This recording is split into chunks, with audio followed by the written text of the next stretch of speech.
돌아다니면서 힘을 실어주는 일을 했다라고 우리가 배웠습니다. 그래서 베드로가 특히 곳곳을 돌아다니면서 이렇게 은혜를 전하고 격려하고 힘을 주는 사건을 우리가 많이 발견했습니다.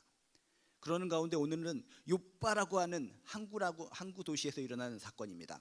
이 욥바라고 하는 도시는 베드로가 진방을 다니면서 룻다라고 하는 칠거리, 그곳을 지나면 위로나 좌로나 밑으로나 항구로나 오갈 수 있는 조그만 마을이 있었다고 그랬는데, 그곳에서 8년이나 된 애니아라고 하는 중풍병자를 고치는 기적을 일으켰다라는 사실을 배웠습니다. 그런데 욥바라는 도시는 이 룻다라고 하는 작은 마을에서 바다 쪽으로 쭉 가면은 바로 바다에 있는 하나의 마을이 등장하는데, 그게 바로 욥바라는 곳입니다. 그래서 오늘의 사건이 바로 그런 욥바라는 곳에서 생겨난 사건이라는 것을 기억하시면서 오늘 말씀을 통해 큰 은혜가 있으시길 주님의 이름으로 축복합니다. 그럼 욥바라고 하는 이 지역에도 역시 마찬가지로 크리스찬이 그곳에 갔고, 거기서 복음이 증거되고, 거기도 역시 하나님을 믿고 하나님을 경외하며 사는 사람들이 있었다라고 하는 것을 우리가 깨달을 수가 있습니다. 근데 오늘 말씀해 보니까 그 숨어서 또는 대놓고 크리스찬님을 증거하고 하나님을 믿는 사람들 중에 특별한 사람이 등장하고 있습니다. 36절에 이렇게 써 있습니다. 욥바에 다비다라 하는 여제자가 있으니 그 이름을 번역하면 도르가라. 이 사람이 어떤 일을 했는가 봤더니 선행과 구제하는 일이 심히 많더니 라고 하면서 다비다라고 하는 이름을 가지고 있고, 또 다른 이름으로 하면은 도르가라고 하는 사람이 있었다라고 성경이 소개하고 있습니다. 이름이 한 가지면 한 가지지 왜 두 가지를 설명하고 있는가? 여기에는 특별한 의미가 있습니다. 다비다라고 하는 이름은 히브리식 이름입니다. 히브리식 이름 다비다. 그다음에 도르가라고 하는 이름은 헬라식 이름입니다.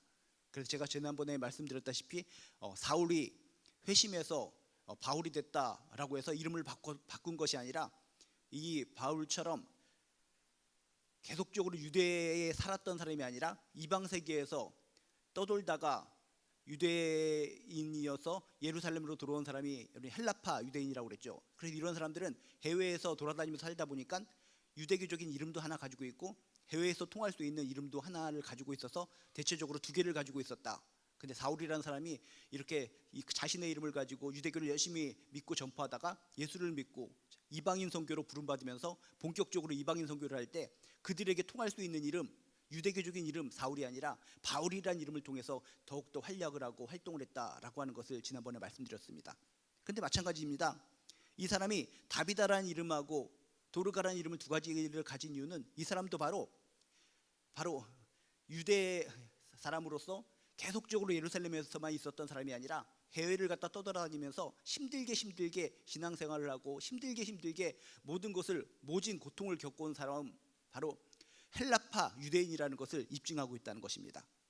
그래서 다비다라고 하는 것은 바로 히브리적인 이름 다비다, 그리고 이방 사람들에게서 통할 수 있는 이름 헬라식 이름이 바로 도르가라는 것입니다.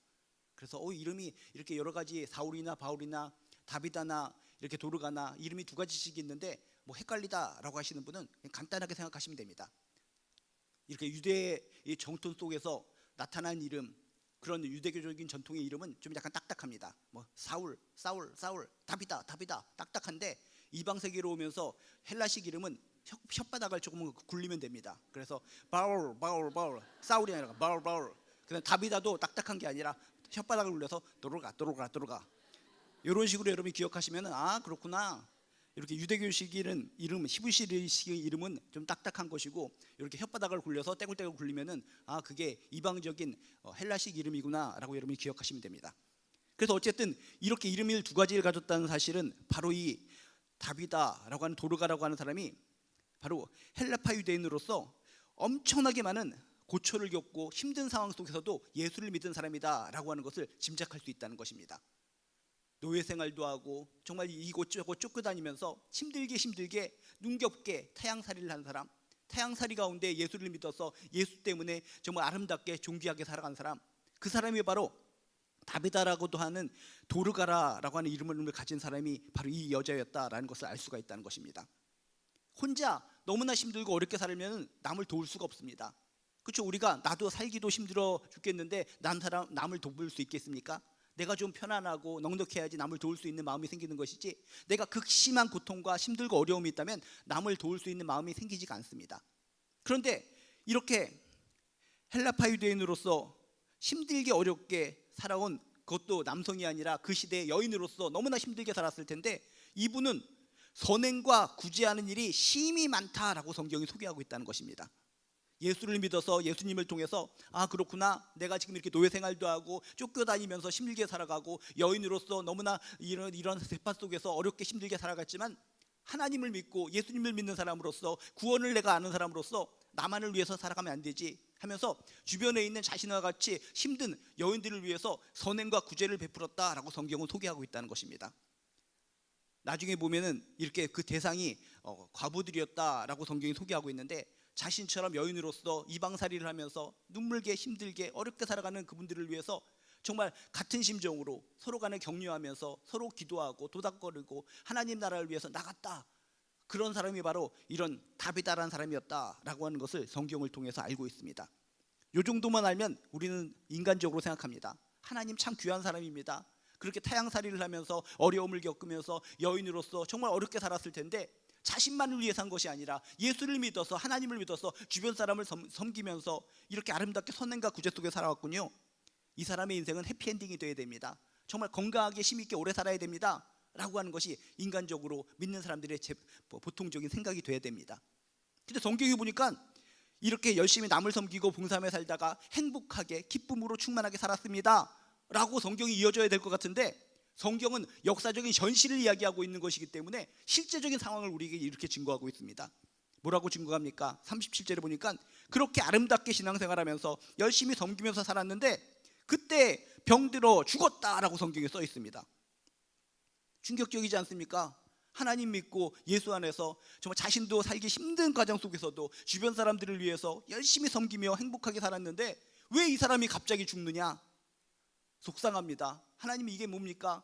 하나님만을 위해서 열심히 살아온 이 사람, 선행과 구제를 하며 살아온 이 사람, 행복하게 살아온 것이 성경에 쓰여야지 우리도 뭔가 본을 받아서 아 그렇구나, 하나님을 섬기고 열심히 도우며 살면은 이렇게 행복한 결말이 있구나 라고 교훈을 얻어야 될 텐데, 이 사람이 갑자기 죽어버리니 이게 무슨 이유입니까? 이 성경 구절을 읽는 사람마다 도망칠 것 같습니다.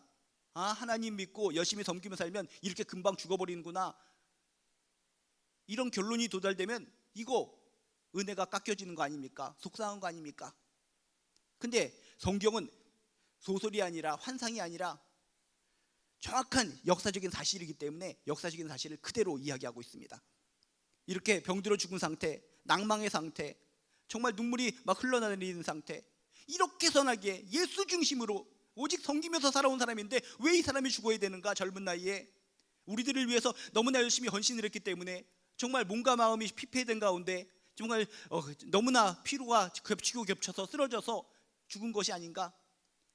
이 사람으로부터 도움을 받고 중보기도를 받은 모든 사람들의 마음이 너무나 속상했을 거라는 겁니다. 하나님 어찌 된 일입니까? 정말 이 동네에서 요바에서 이 여인처럼 이렇게 하나님을 잘 섬기고 열심히 기도하고 우리들을 위해서 섬기고 봉사한 사람이 없는데 왜 이렇게 일찍 죽어야 됩니까? 이런 상황 속에서 이들의 귀에 들리는 소식이 있습니다. 아까 룻다하고 요바는 짧은 거리라고 했습니다. 그런데 그 거리에 룻다에서 일어난 기적의 사건이 그들 귀에 들어왔다는 것입니다. 아 베드로 사도가 있는데 베드로 사도가 여기서 가까운 룻다란 지역에서 8년이 된 중풍병자를 고치셨더라. 놀라운 기적을 통해서 많은 사람들이 은혜를 얻고 하나님께 돌아왔더라. 그런 좋은 소식이 한 17km 정도 떨어진 그곳이기 때문에 소문이 들렸을 것이라는 겁니다. 그 소문을 듣고 이들은 그 시체를 갖다가 깨끗하게 닦아서 바람이 통하고 있는 다락 위에다 올려놓습니다. 거기다 눕혀놓고 빨리 사람을 보내서 베드로를 요청하는 겁니다. 그래서 38절에 이렇게 써 있습니다. 룻다가 요바에서 가까운지라 제자들이 베드로가 거기 있음을 듣고 두 사람을 보내어 지체 말고 와달라 간청을 했다라고 성경에 써 있습니다. 소문을 들었습니다. 8년 동안이나 중풍병에 걸려서 걷지도 못하고 힘든 상황 속에서도 신앙으로 살아가고 있는 애니아라는 사람, 그 사람을 성령의 감동 가운데 예수의 이름으로 베드로 사도가 고쳐주셨다. 그 소문이 들었고 비록 이 사람 이 다비다라는 사람이 지금 죽어있는 상태지만 그래도 소망을 갖는 겁니다. 그래도 소망을 갖고 지푸라기와 같은 믿음을 가지고 베드로를 요청한 겁니다. 지체 말고 빨리 와달라, 지체 말고 빨리 와달라 간청을 했다. 지체 말고 와달라고 간청했다라고 하는 이곳에 살고 있는 크리스찬들의 모습을 통해서 정말 애절한 마음, 정말 다비다를 사랑하는 마음, 그런 마음을 우리가 엿볼 수가 있습니다. 그랬더니 어떻게 결과가 이루어집니까? 베드로가 그 소식을 듣고 아이고 이미 죽은 사람인데 내가 가서 무슨 소용이 있겠습니까?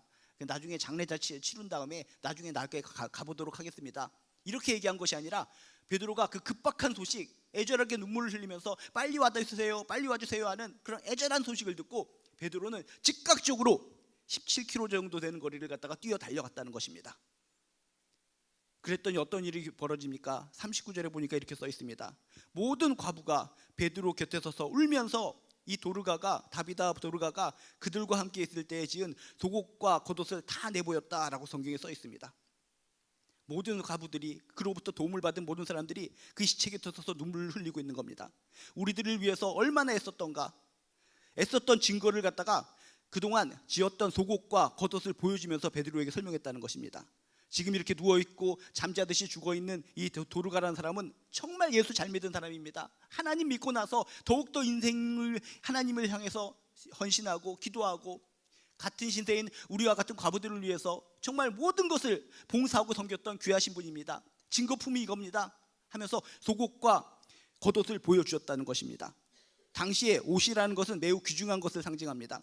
너무나 살기 힘들고 먹는 것도 힘든 상황 속에서 옷을 구입하는 거 어렵습니다. 옷을 갖다가 재단을 해가지고 입을 기회도 별로 없는 시대였습니다. 그런 시대여서 이런 과부들을 위해서 자신이 잘할 수 있는 달란트를 가지고 손수 옷을 만들어서 속옷이며 겉옷이며 이렇게 제공을 했던 이 아름다운 마음씨를 가졌던 도르가를 떠올리면서 시체 앞에서 모든 과부들이 눈물을 흘리고 있었다는 것입니다. 오늘 이 부분을 통해서도 우리가 하나 깨달을 수 있는 것이 있습니다. 남에게 봉사하고 섬긴다는 것은 어떤 물질적인 거, 눈에 보이는 어떤 물질로만 섬기는 것이 아니라 도르가처럼 물질적으로는 빈약할 수 있지만 자신이 잘하는 것을 통해서도 열심히 섬기며 선행할 수 있다는 것을 배울 수가 있습니다. 도르가라는 사람은 옷을 만드는 거, 이렇게 그런 기술을 가진 달란트를 하나님께서 주셨나 봅니다. 그래서 내가 이렇게 이방에서 떠돌아다니면서 여인으로서 물질적으로는 풍요롭지 않지만 내가 잘할 수 있는 거, 하나님께서 주신 거, 이렇게 옷을 만들 수 있는 기술이다. 남들보다 이렇게 꼼꼼하게 이렇게 바느질 잘할 수 있고 옷을 재단할 수 있는 능력을 하나님께서 주셨다. 하나님께서 주신 그 능력을 가지고 자기만을 위해서, 돈벌이를 위해서 사용한 것이 아니라 자신이 가진 달란트를 가지고 주변에 많은 사람들을 섬겼다는 것입니다. 이것도 아름다운 포인트라는 것입니다. 우리들이 남들을 섬기려고 할 때 나는 이렇게 부족한 것이 많이 있는데 물질적으로나 여러 가지로나 부족한 것이 많이 있어서 섬길 수가 없습니다. 그건 인간적인 생각, 세상적인 상식이고 하나님 안에서의 상식은 그게 아닙니다.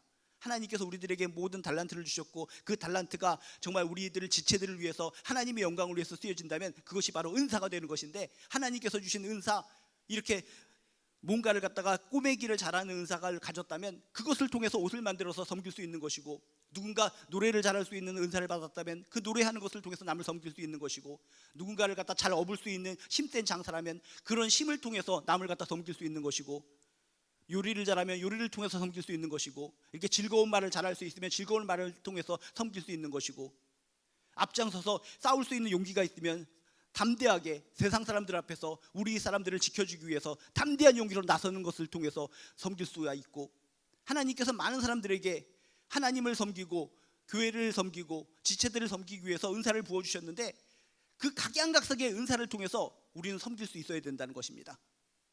도르가가 꼬매는 기술, 옷을 만드는 기술을 통해서 이 많은 과부들을 섬겼듯이 우리에게 하나님께서 주신 은사를 떠올리면서 그 작은 것, 남들은 인정해 주지 않지만 그것을 통해서도 남을 섬길 수 있다라는 것을 기억하시면서, 나는 전혀 섬기지 못해요, 나 그냥 하나님 믿고 살아가는 것도 힘들어 죽겠는데 남을 어떻게 섬겨요? 그런 마음 제껴두시고 하나님께서 주신 은사를 발견하시고 그 은사로서 주변 사람들을 귀하게 섬길 수 있는 아름다운 크리스찬들 되시기를 주님의 이름으로 축복합니다. 그래서 이들이 눈물을 흘리면서 보여주는 겁니다. 베드로 사도님, 이것 보세요. 정말 이분은 혼자 살기도 힘들고 어려운 형편이었지만 자신이 잘하는 이렇게 옷 만드는 기술을 통해서 속옷도 만들었습니다. 겉옷도 만들었습니다. 우리들을 위해서, 이런 우리 같은 힘들게 사는 우리 과부들을 위해서 이것을 만들어 주셨어요. 너무나 우리들을 향해서 애써 주셨는데 갑작스럽게 피로 누적인지 갑자기 돌아가셨어요. 어찌하면 좋습니까? 하면서 서서 눈물을 뚝뚝뚝뚝 흘리고 있는 모습을 베드로가 봤다는 것입니다. 그 모습을 보고 베드로는 성령의 감동을 받습니다. 성령님께서 감동을 주시면 성령님은 살리는 영이기 때문에 긍정적으로 역사하십니다.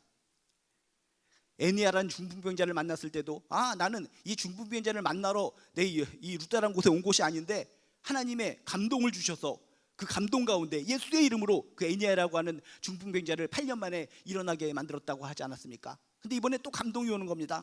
성령님께서 감동을 주셔서 야 정말 내가 뭔가를 해야 되겠구나 라는 성령의 감동을 받는 가운데 베드로가 이렇게 처신합니다.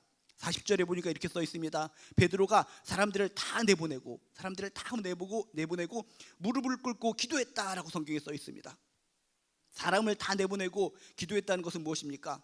간절한 마음으로 누구의 방해를 받지 않고 오직 하나님만 바라보면서 기도해야 되겠다라는 심정으로 모든 사람들을 다 내보냈다는 것입니다.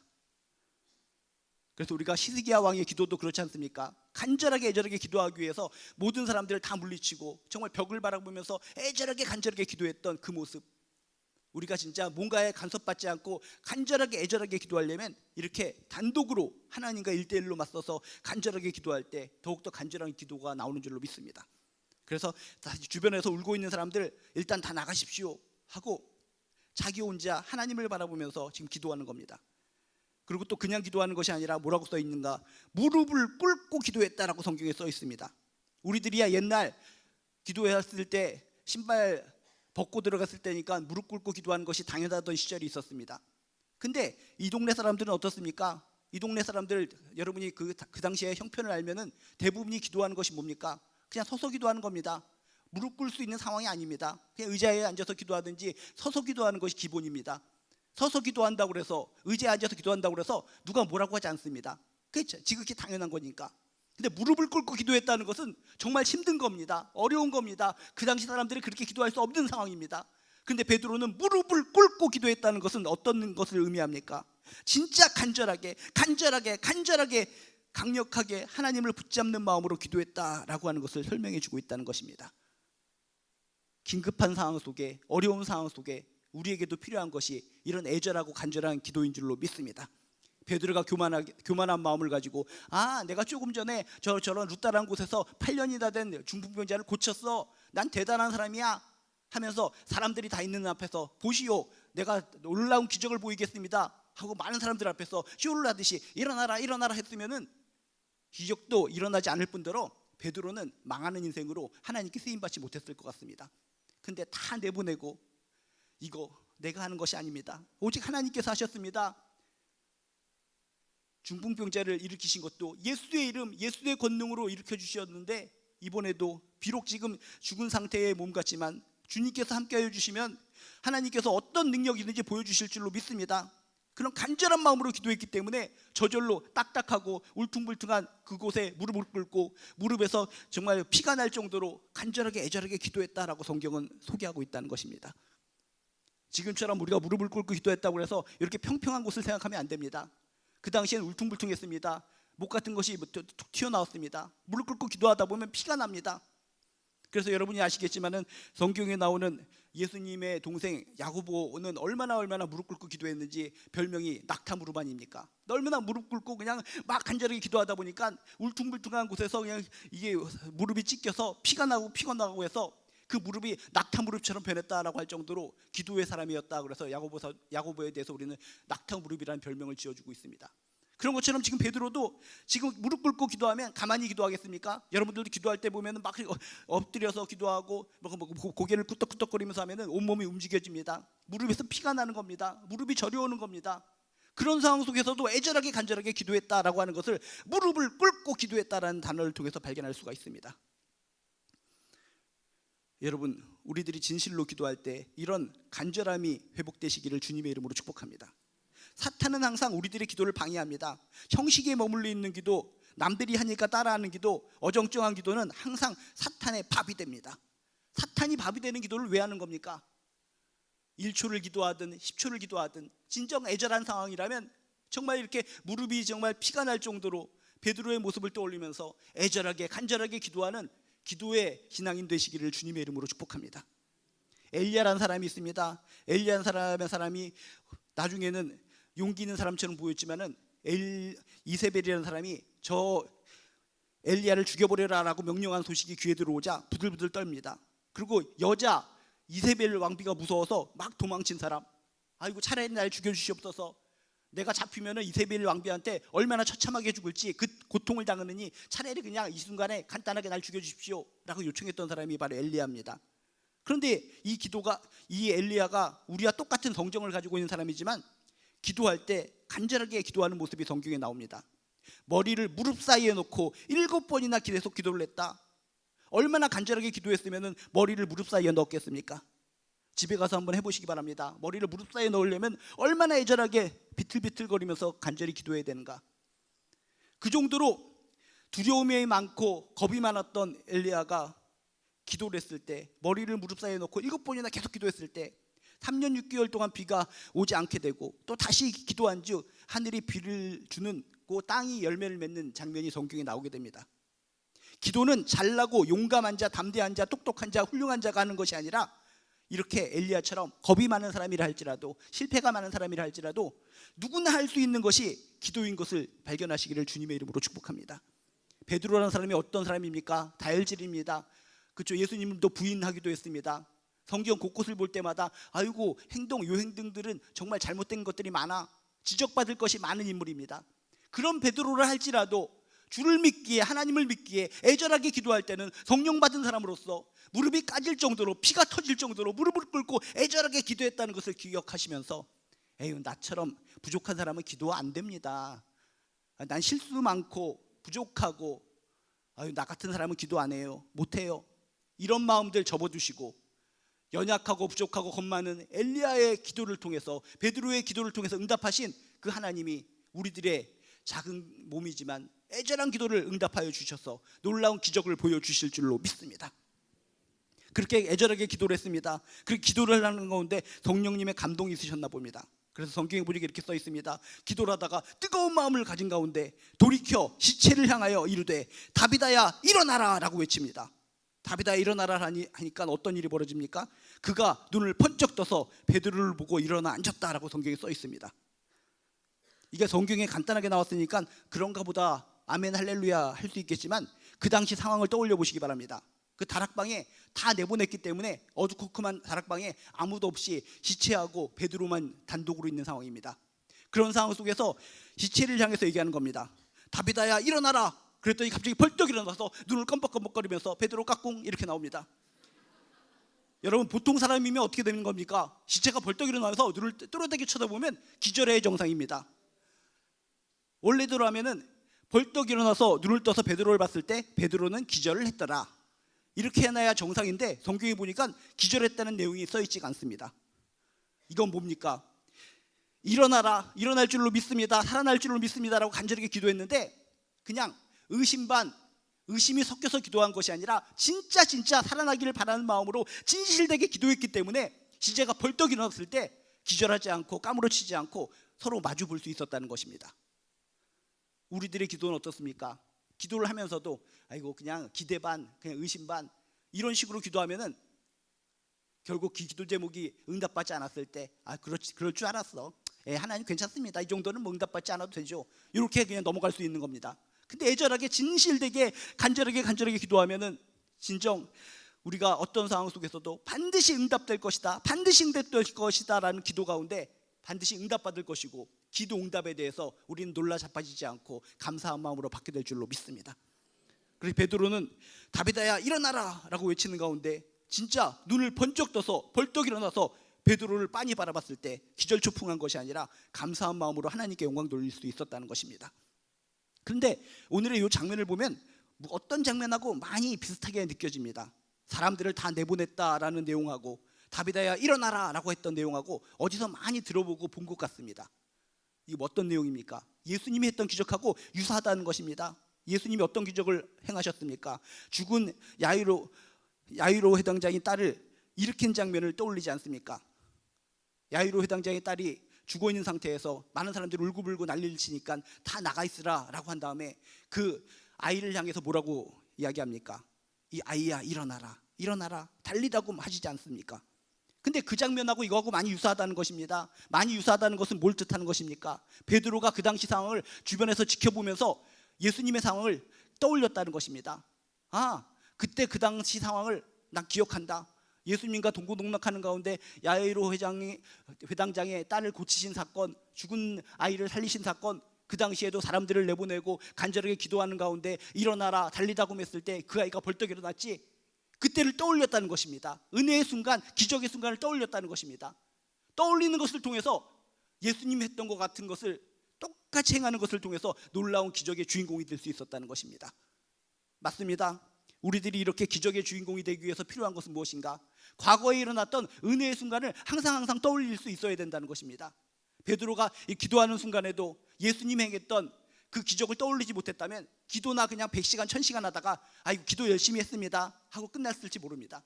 근데 기도 열심히 하는 순간마다 떠올렸다는 것입니다. 예수님이 행했던 그 기적, 그 당시에 그 기적 상황이 지금의 상황과 비슷하구나.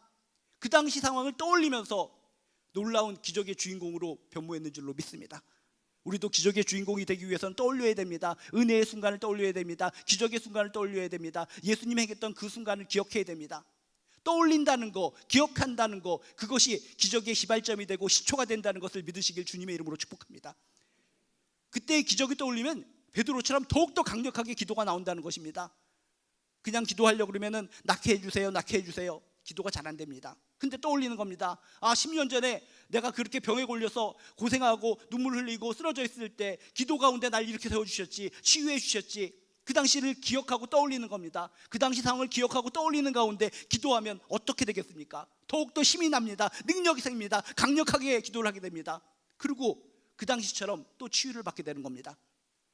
아무 기억 없이, 아무 생각 없이 그냥 시조를 읊듯이 기도하면 답이 안 나오지만 베드로처럼 떠올려서 예수님이 행했던 그 기적 현장을 떠올리면서 기억하면서 기도할 때 기도의 능력이 생기는 줄로 믿습니다. 지금까지 예수 믿어오면서 주님께서 베풀어 주신 기적의 현장, 그런 놀라운 치유의 현장이 한 번도 없으십니까? 한 번도 없다면 신앙생활하기 힘듭니다. 나를 향해서, 가족을 향해서, 주변 사람들을 향해서 하나님께서 베풀어 주셨던 치유의 기적과 능력과 기사를 기억하고 있다면 기도하는 가운데 그것을 떠올리시기 바랍니다. 기억하고 떠올리는 가운데 거기서 힘이 생기고 능력이 생겨서 더욱더 강력하게 기도하게 될 것이고 응답받게 될 줄로 믿습니다. 그리고 베드로는 떠올리는 것으로 끝나는 것이 아니라 실행을 했다는 것입니다. 그 당시에 그런 일이 있었지. 아름다웠던 추억, 지나간 추억 너무나 아름다웠어. 예수님께서 그 아이를 갖다가 향해서 달리다고 일어나라 하시고 고치셨다니 아름다운 추억이 떠올린다. 추억 고마워. 그것으로 끝났으면 기적은 일어나지 않습니다. 떠올리는 것으로 끝나는 것이 아니라 자신에게 적용했다는 것입니다. 주님이시여, 하나님이시여, 그 당시에 예수님께서 그런 일, 지금과 같은 상황 속에서 놀라운 기적을 베풀어 주셨는데 나에게도 능력을 부어주셔서 그 당시에 기억으로만 끝나는 것이 아니라 지금 이 순간에도 이루어지게 도와주시옵소서. 그냥 감탄만 하는 믿음에서 멈춰 있지 않고 내가 그 기적의 주인공이 되길 원합니다. 예수님께서 그 아이를 고치셨던 것처럼 저에게도 능력을 부어주셔서 나도 예수님처럼 이 사람을 고칠 수 있도록 도와주시옵소서. 그저 바라만 보는 믿음으로 그친 것이 아니라, 감탄만 하는 믿음으로 그친 것이 아니라 나도 따라서 실행을 했을 때 놀라운 기적이 일어나는 줄로 믿습니다. 여러분도 주변에서 일어난 많은 기적만 보고 너무나 좋다, 저 집사님의 기적, 저 권사님의 기적, 저 성도님의 기적, 놀라워라, 박수만 쳐주는, 바라보는 믿음으로 끝나는 것이 아니라 끌어당겨서 나도 기적의 주인공이 되시기를 주님의 이름으로 축복합니다. 나에게 적용하시기를 주님의 이름으로 축복합니다. 그래서 우리가 옛날에 어린아이들이 부르던 찬양 가운데 이런 것도 있지 않습니까? 어린 사무엘 기도했어요, 나도 할래요, 나도 할래요 하면서 어린아이들이 이렇게 부르면서 어린 사무엘이 기도했을 때 바라만 보는 것이 아니라 나도 기도의 사람이 되겠습니다, 실천하겠습니다 라고 하면서 찬양을 했듯이 성경에 나온 많은 기적들, 주변에서 일어나는 많은 기적들을 바라보면서 나와 관계없는 기적이다 라고 생각하는 것이 아니라 나도 실천하고 나도 그것에 동참하는 가운데 나도 기적의 주인공이 되시기를 주님의 이름으로 축복합니다. 베드로는 과거를 떠올리면서 그 당시 아름다운 추억을 떠올리면서 좋다, 그것으로 끝나는 것이 아니라 이 현장, 이 죽음의 현장, 고통의 현장을 바라보면서 그것을 끌어당겨서 자신이 직접적으로 예수님의 능력으로 선포했을 때 놀라운 기적의 역사를 맛본 것처럼 우리들도 삶의 현장, 힘들고 어려운 죽음과 같은 현장 속에 과거의 기억들, 성경의 기억들을 떠올리면서 나도 주인공이 될 수 있습니다 라고 믿음으로 선포하는 것을 통해서 우리 모두도 베드로처럼 기적의 주인공들 되시기를 주님의 이름으로 축복합니다. 또한 오늘 기적의 놀라운 핵심 중에 하나는 아까도 얘기했다시피 과부들의 눈물이 있었습니다. 만약에 과부들이 눈을 갖다가 말똥말똥 뜨고 여기 사람이 죽었네요, 베드로 사도님이 와봤으니까 어떻게 좀 해주세요 하면서 춤을 추면서 으쌰으쌰 했으면은 베드로의 마음에 성령의 감동이 있었겠습니까? 이 사람들 뭐 하는 거지? 하면서 그냥 고개만 끄덕거리다가 그냥 가버렸을 것 같습니다. 근데 그들이 진짜 그냥 눈물을 흘린 것이 아니라 성경을 읽을 때는 정말 콩알로 바늘을 콕콕 찍듯이 읽어야 된다고 그랬는데 성경의 표현을 보니까 뭐라고 써 있습니까? 그냥 앉아서 운 것이 아니라 서서 울었다, 서서 눈물을 뚝뚝뚝 흘리면서 울었다라고 성경에 써 있습니다. 이건 뭡니까? 진실로 이 다비다라는 여인을 애도했다, 진실로 과거에 다비다가 행한 행적을 떠올리면서 정말 감사한 마음이 있었다, 정말 다시 살아났으면 좋겠다라는 간절한 의미에서 눈물을 서서 흘렸다라고 성경은 표현하고 있다는 겁니다. 그 모습을 보면서 베드로가 성령의 감동을 받은 겁니다. 야, 이 눈물, 진실 어린 눈물을 바라보면서 가슴이 뜨거워지면서 더욱더 간절하게 애절하게 기도하는 가운데 놀라운 기적이 발생할 수 있었다는 것입니다. 성경을 보면 진실된 눈물은 기적의 씨앗이 됩니다. 여러분, 힘들고 어려운 상황 속에서 진실된 눈물로 하나님께 기도하시기를 주님의 이름으로 축복합니다. 성경에 보니까 예수님의 모든 기적의 시발점도 사람들의 눈물이었습니다. 예수님의 나인성이라고 하는 곳을 지나가고 있는데 어떤 과부가 눈물을 뜨겁게 흘립니다. 죽은 아들의 관이 지금 실려나가고 있는 중입니다. 그 관을 바라보면서 이 어린 나이에 나의 정말 아들이 죽었구나 하면서 뜨거운 눈물을 갖다 펑펑 쏟는 것을 보면서 예수님이 감동을 받습니다. 그래서 그 시체가 있는 관에 손을 대시고 일어나라 기도하시고 명령하셨을 때 관 속에 있는 아이가 살아나는 놀라운 기적의 장면을 성경을 통해서 발견할 수가 있습니다. 그것뿐만 아니라 우리들이 알고 있는 거, 마르다 마리아가 자신의 오빠 나사로가 죽은 상황 속에서 가슴을 치며 눈물을 흘립니다.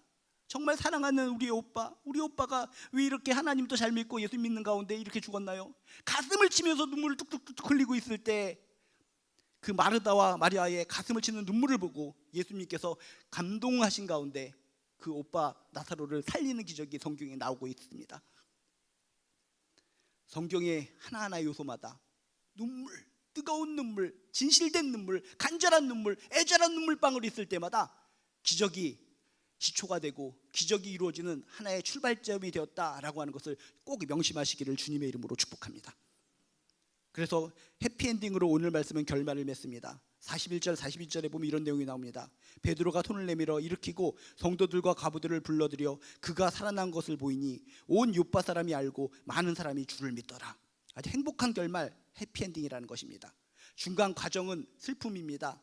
이해할 수 없습니다. 예수를 잘 믿고 잘 섬기며 살아간 사람이 왜 죽어? 중간 과정은 답답하고 이해할 수 없는 상황이지만 믿음 안에서 간절히 기도하고 정말 믿음 안에서 예수님과 관련된 모든 것을 떠올리고 내가 실천하고 진정 진실된 중보 기도하고 진정 사랑하는 눈물이 흘려졌을 때 그런 중간 과정의 어둠의 과거는 결국 사라지게 되고 해피엔딩으로 끝나는 삶이 이어졌다는 것을 기억하시면서 우리들도 중간 삶의 과정 속에 사람이 죽은 것 같은 충격적인 사건이 있을 때 그것으로 결말 맺지 마시고 믿음으로 기도로 사랑으로 예수님이 보여준 그 기적을 떠올리는 것을 통해서 나도 기적의 주인공으로 나서는 것을 통해서 서로 뜨거운 눈물을 흘리는 것을 통해서 죽어가고 정말 잘못된 엔딩으로 맞는 모든 삶의 과정을 결국은 해피엔딩으로 만들어가는 존귀한 크리스찬들 되시기를 주님의 이름으로 축복합니다.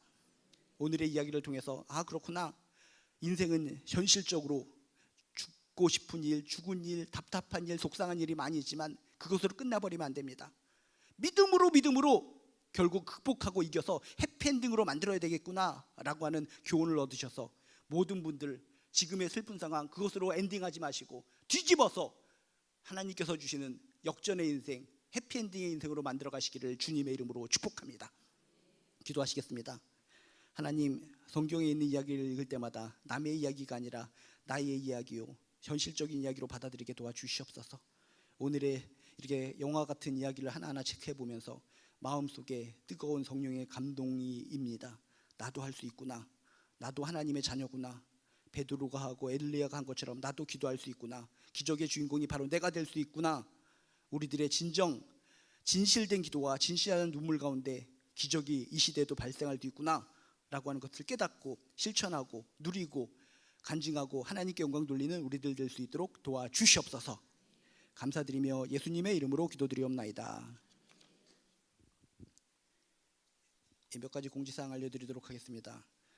지금 계속 저녁 예배 우리가 운동을 벌이고 있는데 다시 이제는 후반기로 오면서 지역별로 또 이렇게 연합해서 헌신하는 일정이 생기고 있습니다. 그래서 지난주에 또 다른 지역교회에서 첫 모임을 했는데 이번에는 특송 없이 그냥 함께 일으켜 세워서 기도하는 시간을 가졌는데 우리도 그럴 겁니다. 그래서 9지역 중심의 연합사회 모임이 8월 18일 날 있고 10지역 중심의 연합사회 모임이 10월 21일 주일에 있으니까 평소에 안 나오시는 분들은 이때만이라도 잘 새로운들 권면하셔서 이렇게 많이 나오셔서 이렇게 많은 분들을 이렇게 기도받을 수 있는 귀한 시간 될 수 있도록 여러분 시간을 잘 이렇게 기억해 두시기 바랍니다.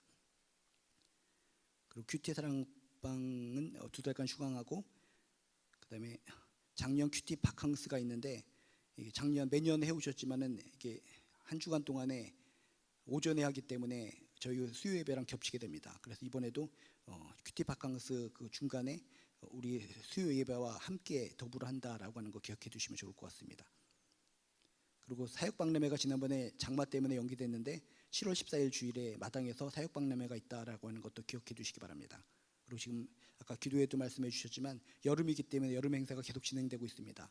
여름 행사의 일정을 여러분이 하나하나 체크하시면서 기도해 주시기 바랍니다. 안전하게 건강하게 믿음으로 승리하는 모든 사역, 여름 사역 될 수 있도록 기도해 주시기 바랍니다. 그리고 저희 오교회는 딴 데도 잘 알지 모르겠지만 더욱더 전도에 열정적인 교회인데 이렇게 많이 후원해 주셔서 이렇게 또 이렇게 잘 진행되고 있으니까 또 계속적으로 잘 기도해 주시고 후원해 주시기 바랍니다.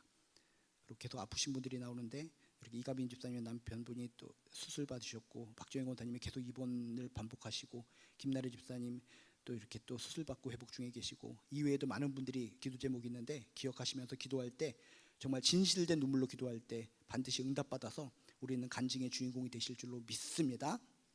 이 시간 우리 함께 기도하도록 하겠습니다. 우리 첫 번째 손가락을 붙잡고 오늘 말씀을 통해 깨닫는 거 놓고 기도하시고 두 번째 손가락을 붙잡고는 이 나라와 민족을 위해서 기도해 주시고 세 번째 손가락을 붙잡고는 교회를 위해서 기도해 주시고 네 번째 손가락을 붙잡고는 우리 주변의 지체들을 위해서 기도해 주시고 마지막 다섯 번째 손가락을 붙잡고는 나와 나의 가정을 위해서 기도해 주시기 바랍니다.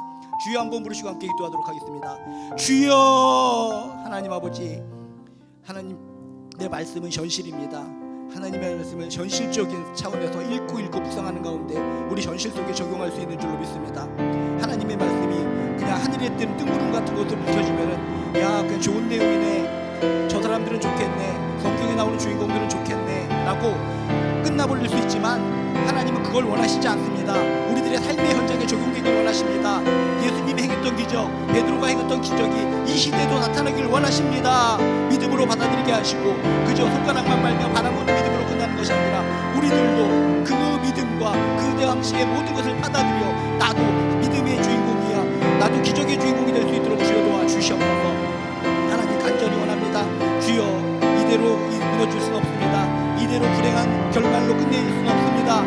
해피엔딩으로 끝날 수 있도록 간절한 기도가 있게 하시며 뜨거운 눈물이 있게 하시며 예수님이 했던 모든 상황을 떠올리게 할 것이며 예수님이 했던 기적을 끌어당겨서 나도 행할 수 있는, 실천할 수 있는 기적의 주인공들 될 수 있도록 주여 도와주시옵소서.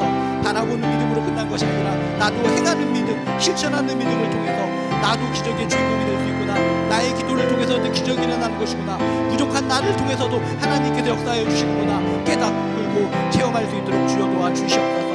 이 나라 민족을 위해서 기도합니다. 하나님 이 나라 민족 가운데 하나님께서 함께해 주시옵소서. 이 나라 민족 하나님께서 보호해 주시는 나라, 돌봐주시는 나라, 기쁨을 주는 나라인 줄로 믿습니다.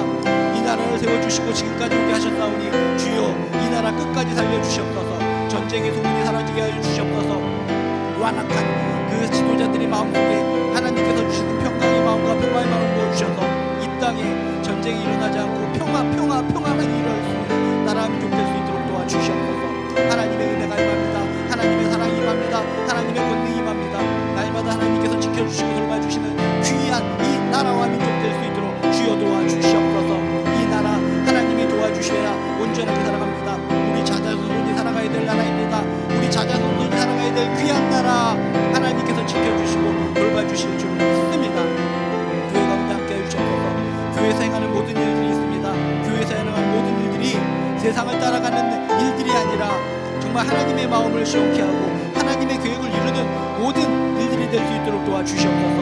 하나님이 우리에게 원하시는 건 무엇입니까? 이 성령의 시대에 살리는 영이 임하는 시대에 우리들은 서로 살려줘야 됩니다.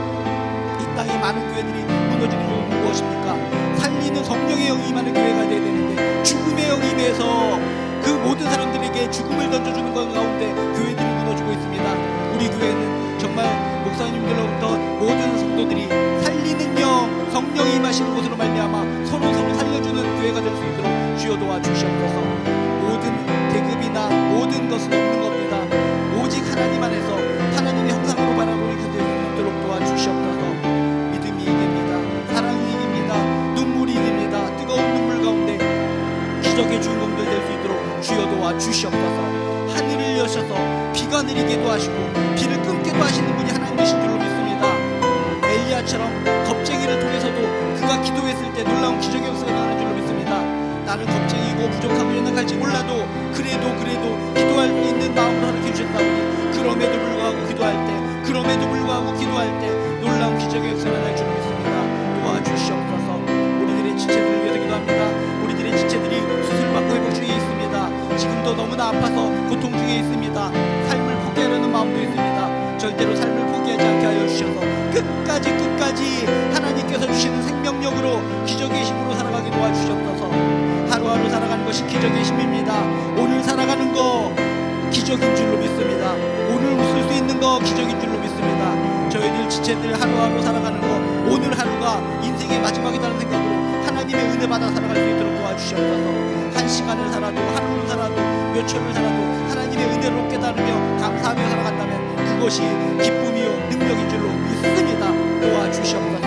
우리들의 살아가는 지체들이 낫게 하시며 치유하시며 고쳐주시며 회복되게 하여 주실 줄로 믿습니다. 우리들의 가족들, 우리들의 남편과 우리들의 아내와 우리들의 부모님과 우리들의 자녀들에게 복이 복을 더하여 주시옵소서. 우리들이 부모님에게 끝까지 건강을 주시고 예수를 온전히 믿게 하시고 하나님의 사랑 안에서 살아갈 수 있도록 주여 도와주시옵소서. 살아계신 하나님을 체험케 하여 주시옵소서. 우리들의 자손들이 이 시대에는 종교란 것은 없다라고 하는 잘못된 생각으로 살아가고 있습니다. 종교는 없지만 하나님은 계신 겁니다. 그들이 종교가 없다라고 이야기할지언정 살아계신 하나님을 놓치지 않게 도와주시옵소서. 주여 종교 속에 갇혀있는 하나님이 벗어나와 천지를 지으신 하나님을 그들이 만나게 도와주시옵소서. 주여 하나님은 역사하십니다. 천지를 창조하신 하나님께서 역사를 주관하십니다. 우리들의 자손들에게도 우리들의 자녀들에게도 역사하여 주셔서 살아계신 은혜가 살아계신 역사가 하나님의 가치관이 생명의 가치관이 우리들의 자손들에게 이어질 수 있도록 도와주시옵소서. 우리들을 도구로 써주시옵소서. 우리들을 도구로 써주셔서 이 땅의 모든 사람들에게 하나님의 이 진리 하나님의 이 복음 하나님의 귀한 말씀을 증거할 수 있는 특별한 통로로 써주시옵소서. 저희들이 여기 있습니다. 부족하고 연약하지만 저희들을 통해서 하나님 역사하여 주시옵소서. 놀라운 역사 은혜의 역사가 날 줄로 믿습니다. 나의 기도를 통해서 우리 자녀들이 힘을 얻을 줄로 믿습니다. 나의 기도를 통해서 남편이 벌떡 일어날 줄로 믿습니다. 나의 기도를 통해서 부모님이 끝까지 힘을 얻어 하나님의 품에 안길 때까지 강건하게 승리할 줄로 믿습니다. 나를 지었다 끝까지 치유하여 주셔서 끝까지 평안하고 건강한 가운데 주 안에서 행복한 웃음으로 우리 자손들에게 웃음을 줄 수 있는 우리들의 부모님이 되시게 도와주시옵소서.